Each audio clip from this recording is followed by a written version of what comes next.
On 17 February 1944 inches, the raid that became known as Operation Hailstone, the U.S. Fifth Fleet under Vice Admiral Raymond A. Spruance sent Fast Carrier Task Force 58, commanded by Rear Admiral Mark A. Mitcher, against the Japanese base at Truk in the Central Pacific.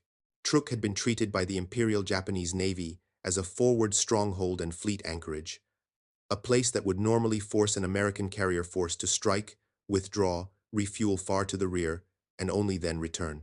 Pre-war and early war Japanese planning rested on exactly that rhythm. U.S. fleets operating across the breadth of the Pacific would be forced to retire to fixed bases, such as Pearl Harbor or other distant logistics hubs, after a major operation.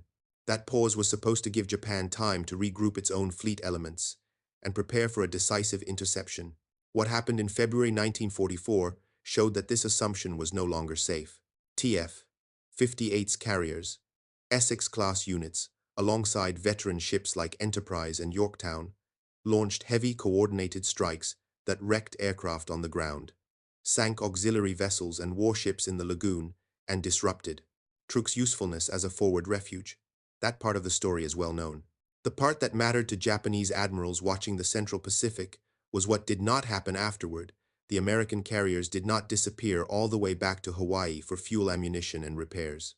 The reason was the new American logistics system that had matured by early 1944. Service Squadron 10, commanded by Commodore Worrell R. Carter, was organized precisely to make forward operations continuous. Instead of forcing Spruance's fleet to steam thousands of miles back to an established port, the U.S. Navy moved the port to the fleet. After the seizure of Majuro on 30 January 1944, the Americans had a forward atoll from which tenders, ammunition, ships, repair ships, and fleet oilers could stage. From there, fast oilers of the types the U.S. Navy was building in numbers could rendezvous with carrier task groups at sea and refuel them at operational speeds that matched the tempo of fast carrier warfare. The exact transfer figures varied with sea state and ship, but the essential fact was that fuel, ordnance, and even some levels of repair were now deliverable in the operating area, not only at Pearl Harbor. This was the critical break with Japanese expectations. Japanese carrier doctrine and Japanese fuel realities tied striking power to fixed points. Large Japanese carriers consumed substantial fuel even at moderate speeds, and Japan's shrinking oil situation in 1944 meant that prolonged high-speed forward operations were costly. Their planning therefore assumed that an American force that had made a deep raid would have to fall back, creating an operational lull. In February 1944, the opposite pattern appeared. U.S. logistics ships rendezvoused within a few hundred miles of the combat zone, refueled destroyer screens, topped off carriers, and passed along the ordnance needed to keep flight operations going. Because the Americans were drawing on a broad industrial and tanker base and had begun to perfect alongside replenishment procedures at sea, Spruance did not have to cash out the raid by retiring to the east. From the Japanese point of view, this was disturbing for two reasons. First, Truk was supposed to be far enough from the main American bases to create friction. The Pacific's distance had been an early war Japanese asset. By early 1944, the Americans were removing that distance by means of mobile logistics. Second, the cycle time for American carriers to disappear and reappear was now much shorter than what Japanese staff officers had built into their notions of when a decisive fleet action could be forced. Reports from Japanese positions farther west noted that American carrier forces operated forward again after only a brief absence. Even if the Japanese did not have perfect visibility into the U.S. system, the operational effect was plain. The U.S. Fifth Fleet was behaving like a force based in the Central Pacific rather than a force that had to shuttle back to Hawaii. It is important to state this without exaggeration. U.S. carriers in 1944 did not sustain implausibly high per-ship sortie rates day after day without pause, and they still needed protected areas to take on large amounts of ammunition and to repair battle damage. What changed was the scale and flexibility of at-sea support. Fleet oilers, ammunition ships, and repair vessels allowed Spruance and Mitcher to keep pressure moving westward through the Marshall's Carolines axis instead of resetting to the pre-1943 pattern. That was enough to break the Japanese planning assumption embedded in the title Japanese admirals expected U.S. fleets to retire. Underway replenishment kept them on station. Operation Hailstone, therefore, becomes more than a successful raid. It is a visible moment when American operational logistics outpaced Japanese anticipation. By February 1944, the United States had combined three elements: seizure of forward anchorages like Majuro, organization of a permanent service squadron under Carter, and doctrine and equipment for refueling and rearming at sea. Together, they erased the long, predictable withdrawal that Japanese planners had hoped to exploit. The Pacific's wide spaces no longer guaranteed the Americans would go home after hitting a forward base. Instead, the Americans could hit, replenish nearby, and proceed with the Central Pacific Drive that a few months later would point toward the Marianas. That continuity of operations is exactly what your title is trying to highlight, and this version now stays inside what the sources for early 1944 can support. The Pacific's vastness, once Japan's shield, became a liability. After the February 1944 strike on Truk-Mitcher's carriers did not retire to Pearl Harbor, refueled at sea, and supported from newly seized atolls, they remained forward in the Central Pacific and were available for follow-on operations, including the March 1944 strikes toward Palau. Japanese doctrine, built on the expectation that an American carrier force would have to withdraw to a distant base after a deep raid, began to crack. By early 1944, the U.S.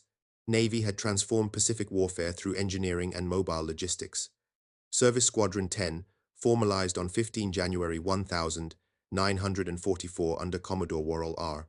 Carter, operated first from Majuro and could shift forward as Spruance's Fifth Fleet captured new anchorages such as Eniwetok in February 1944.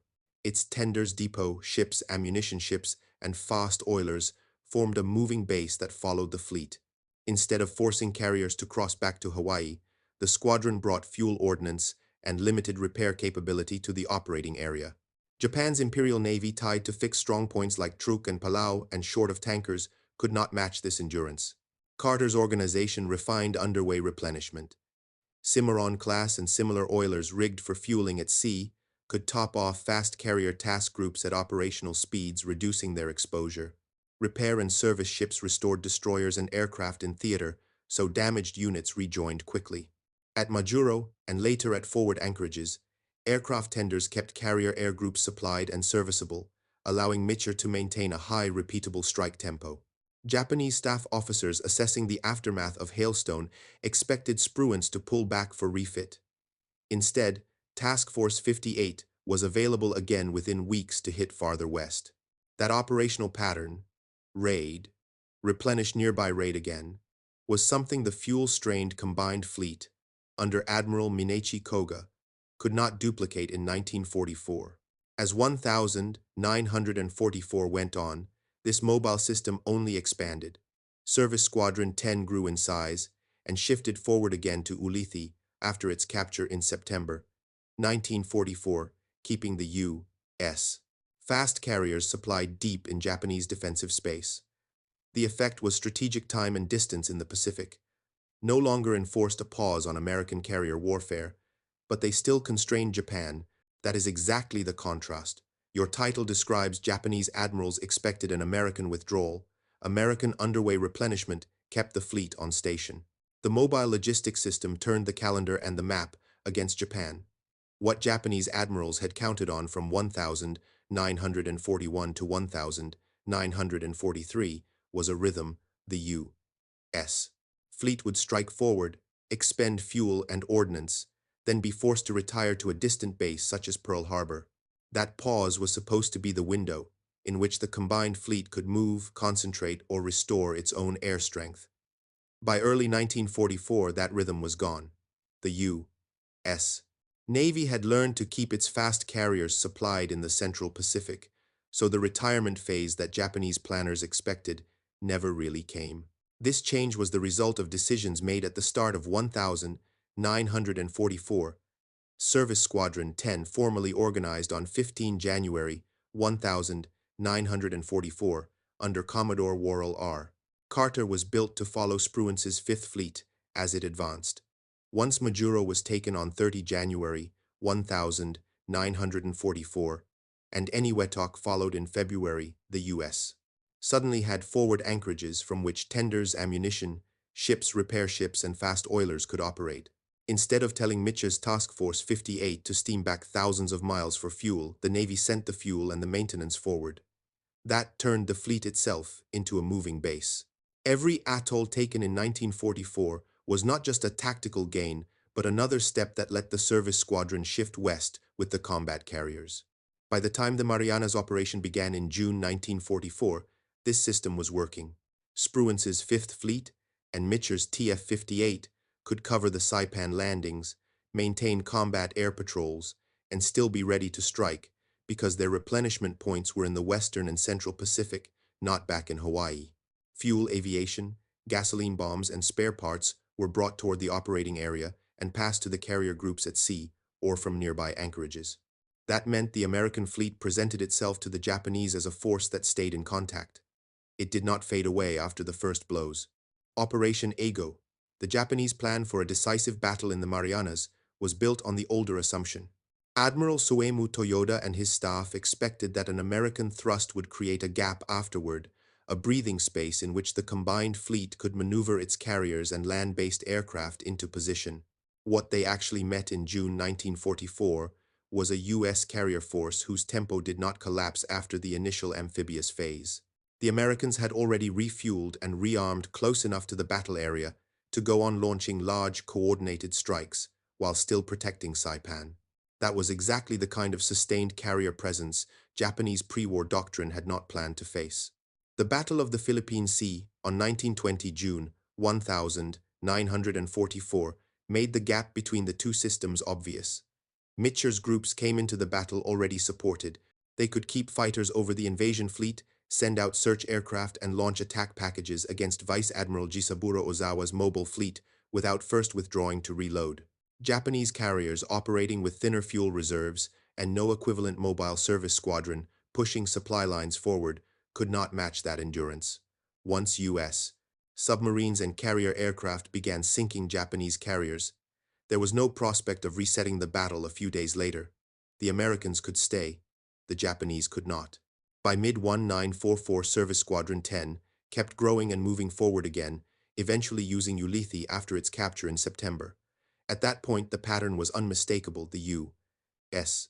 fast carriers had a floating rear area that moved with them, so every new operation could follow quickly on the last. For Japanese admirals watching from what were now exposed island bases, this was the collapse of a core planning idea. They had expected the U.S. fleets to retire after striking. Instead, underway replenishment forward stage service ships and captured atolls kept the U.S. fleet on station.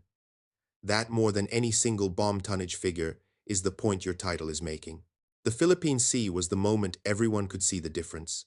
The side that could refuel, rearm, and repair forward would keep fighting.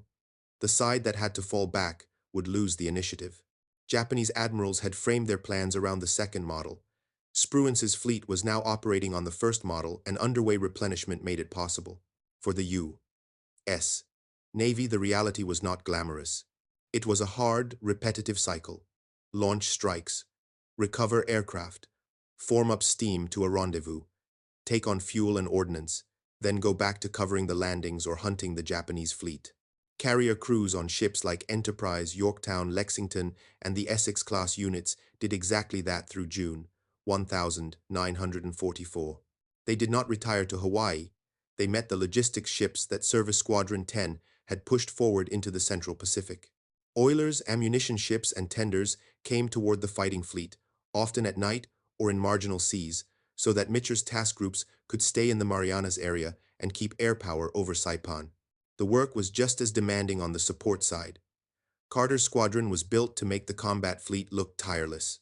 On the depot and repair ships, crews ran long shifts, repairing aircraft, restoring damaged destroyers, and moving ordnance so that it would be ready for the next day's flying.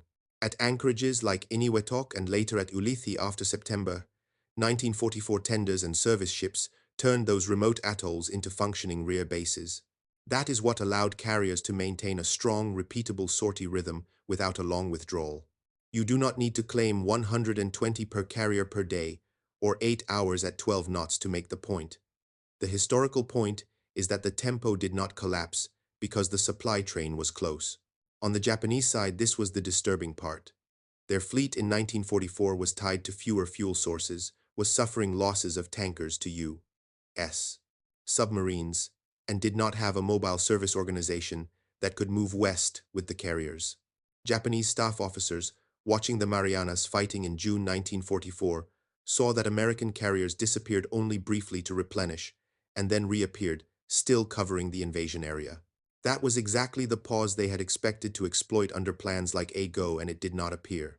Meanwhile, Ozawa's mobile fleet was operating on tighter fuel margins and could not regenerate combat power at the same speed once its carrier air groups were shot down. By the autumn of 1944, when Service Squadron 10 had shifted to Ulithi and the fast carriers were using that vast anchorage as a forward hub, the pattern was fixed. The U.S. fleet struck, replenished nearby or at sea, and struck again. The men on the oilers, the rigging crews hauling fuel hoses in a swell, the aviation stores, parties moving, bombs and ammunition, and the repair ratings rebuilding engines were what turned that pattern into an everyday reality. Their output removed the long, predictable withdrawal from the American operating cycle.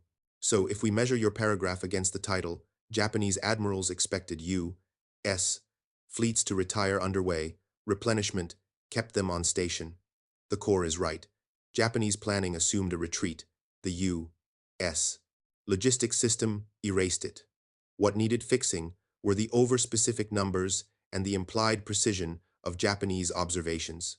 Below is the same idea, cleaned up, expanded, and still on target. The Philippine Sea proved that the U.S. Navy's new way of fighting at sea, built on underway replenishment and forward service squadrons, removed the pause Japanese admirals had counted on. Spruance's fleet did not have to steam back across the Pacific after covering the Saipan landings.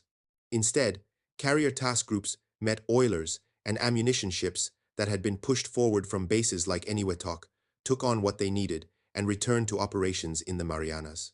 This was the outcome Japanese planners had feared, an American fleet that stayed in contact. For the American crews, this meant an exhausting but effective rhythm. Air groups launched strikes recovered, then the ships shifted to fueling stations where Service Squadron 10 waited. On the service ships, repair parties restored aircraft and escort vessels fast enough that Mitcher could keep a high strike tempo. Because the logistics ships were operating close to the battle area, the fast carriers did not lose days to long ocean passages. Every short replenishment period preserved American pressure. Every missed replenishment window on the Japanese side widened the gap. Japanese officers reading reports in mid-1944 saw that the U.S. carrier force reappeared too quickly for the kind of single-crushing battle they wanted. Their own fleet, short of fuel and without a comparable mobile base, could not match that persistence. By the time the U.S. shifted its main logistics hub forward to Ulithi in September 1944, the pattern was decisive. The Americans had made staying on station normal, and the Japanese had no counter. That is exactly what your title is describing. This unbroken cycle, strike, replenish nearby, strike again, is what destroyed Japan's planning assumption in 1944. By the middle of that year, the idea that distance in the Pacific would force the U.S. fast carriers to disappear for long refueling runs was no longer true. Service Squadron 10, created to follow Spruance's Fifth Fleet, had moved forward from the Marshalls to the Central Pacific and was feeding Mitcher's task groups close enough to the fighting that the fleet could stay in the operating area. Fuel, aviation, gasoline, ordnance, and repair capability were being brought toward the carriers. The carriers were not being sent back to Pearl Harbor. That single change in logistics erased the pause Japanese admirals had built into their plans for a decisive fleet action. When the Marianas operation and the Battle of the Philippine Sea came in June 1944, this was visible in combat. The U.S. Fifth Fleet was covering the Saipan landings, and at the same time was able to meet and defeat Vice Admiral Ozawa's mobile fleet because its carrier groups had been refueled and rearmed in theater. Japanese planners, under Admiral Soemu Toyoda, had expected an American offensive to slow after the first blows, giving them time to mass their carriers and land-based air. Instead, they found an American force that could keep combat air patrols over the invasion fleet and still launch large strike packages. Japan, short of tankers and tied to fixed bases farther west, could not regenerate its air strength at the same speed. American service ships made this persistence possible. Tenders and repair vessels working at forward anchorages like Eniwetok, and later from September 1944 at Ulithi, restored damaged escorts and kept aircraft serviceable so they could return quickly to the carrier decks. Oilers and ammunition ships maintained a tempo that did not collapse after one major engagement. The effect from the Japanese side was of a fleet that vanished only briefly and then reappeared fully supplied.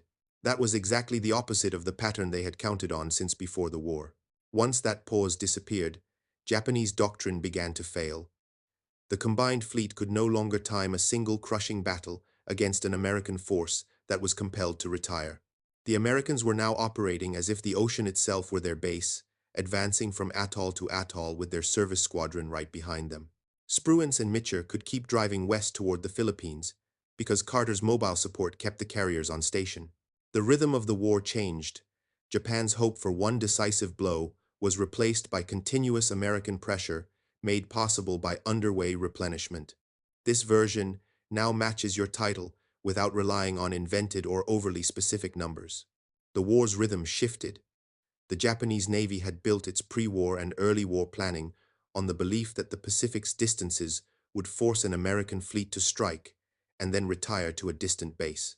By late 1944, that belief was no longer usable.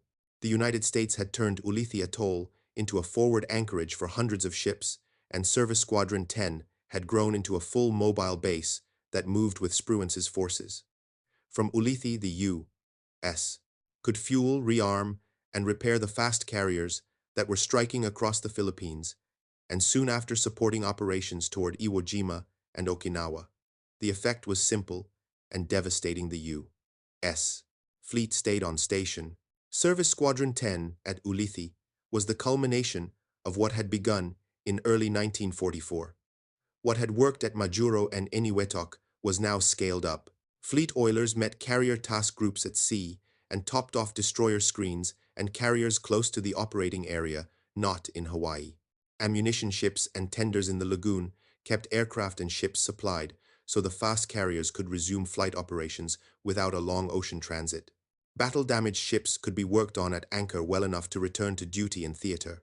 All of this meant that ships like Wasp, Intrepid, Hancock, and the rest of the fast carrier force could hit Japanese positions in the Philippines and then replenish nearby and hit again. The operating cycle did not break. On the Japanese side, the contrast was stark.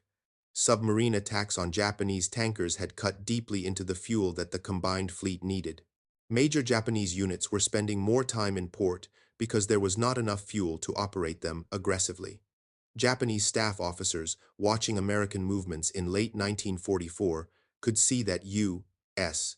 carrier groups disappeared only briefly to replenish, and then return to cover invasions and conduct further strikes. The operational pause that Japanese admirals had expected, the pause that was supposed to make a decisive battle possible, did not appear. This became even clearer as the U.S. advanced into 1945. The same mobile forward-based logistics that had supported the Philippines campaign supported the assault on Iwo Jima in February 1945 and set up the far heavier operation against Okinawa. Underway replenishment was no longer an experiment from 1944. It was established U.S. practice. Service Squadron 10, working out of Ulithi and other forward points, kept the fast carriers supplied often enough that they could maintain air cover for amphibious forces and still be ready to strike Japanese bases. Geography. The thing Japan had counted on had been neutralized by logistics. Measured against your title, this is exactly the story Japanese admirals expected. U.S. fleets to retire after major strikes. The American system of underway replenishment and a forward floating base at Ulithi kept them on station, pressing the war forward without the long pauses Japan needed to reset its defenses. By 1945, the U.S. Navy was fighting exactly the kind of war Japanese admirals had hoped to prevent, a war in which the American fleet did not go home. Underway replenishment, refined through 1944, had become the operating standard. Service Squadron 10, which had grown large at Ulithi, could now stage also from the Philippines area, supporting Spruance's forces as they covered the long, exhausting Okinawa campaign. Fuel ordnance, aviation spares, and repair capability were all being pushed forward toward the fast carriers and their escorts. The Pacific's distance problem, the very thing Japan counted on, had been solved on the American side. During Okinawa, the Fifth Fleet, alternating as TF-58, TF-38, had to keep air cover over the invasion, keep radar pickets supplied, and still be ready to strike at Japanese airfields on Kyushu to suppress kamikaze launches.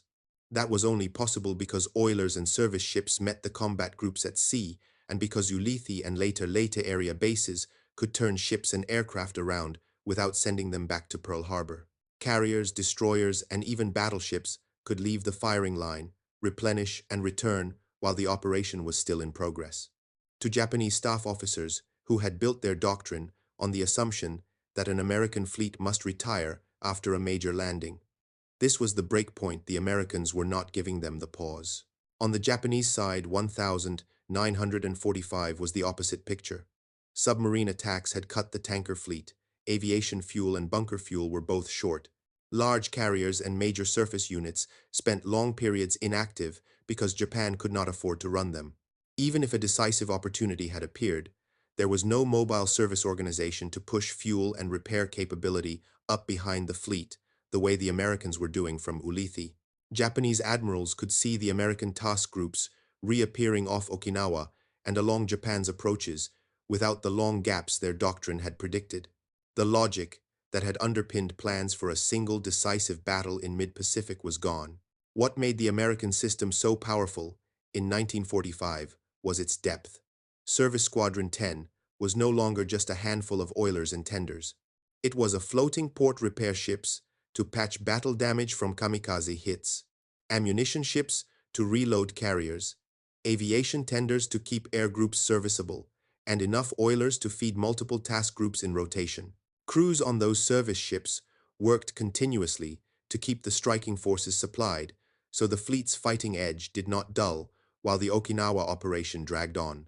That made it possible for Spruance and Mitcher to keep pressure on Japan's home islands even while supporting a massive amphibious battle. Seen against your title, this is the exact payoff Japanese admirals expected U.S. fleets to retire after major operations.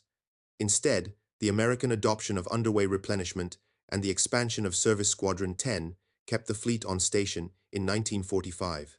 It was endurance, the ability to stay in the combat area and keep hitting, that finished breaking Japan's naval doctrine, not a single spectacular gunnery action.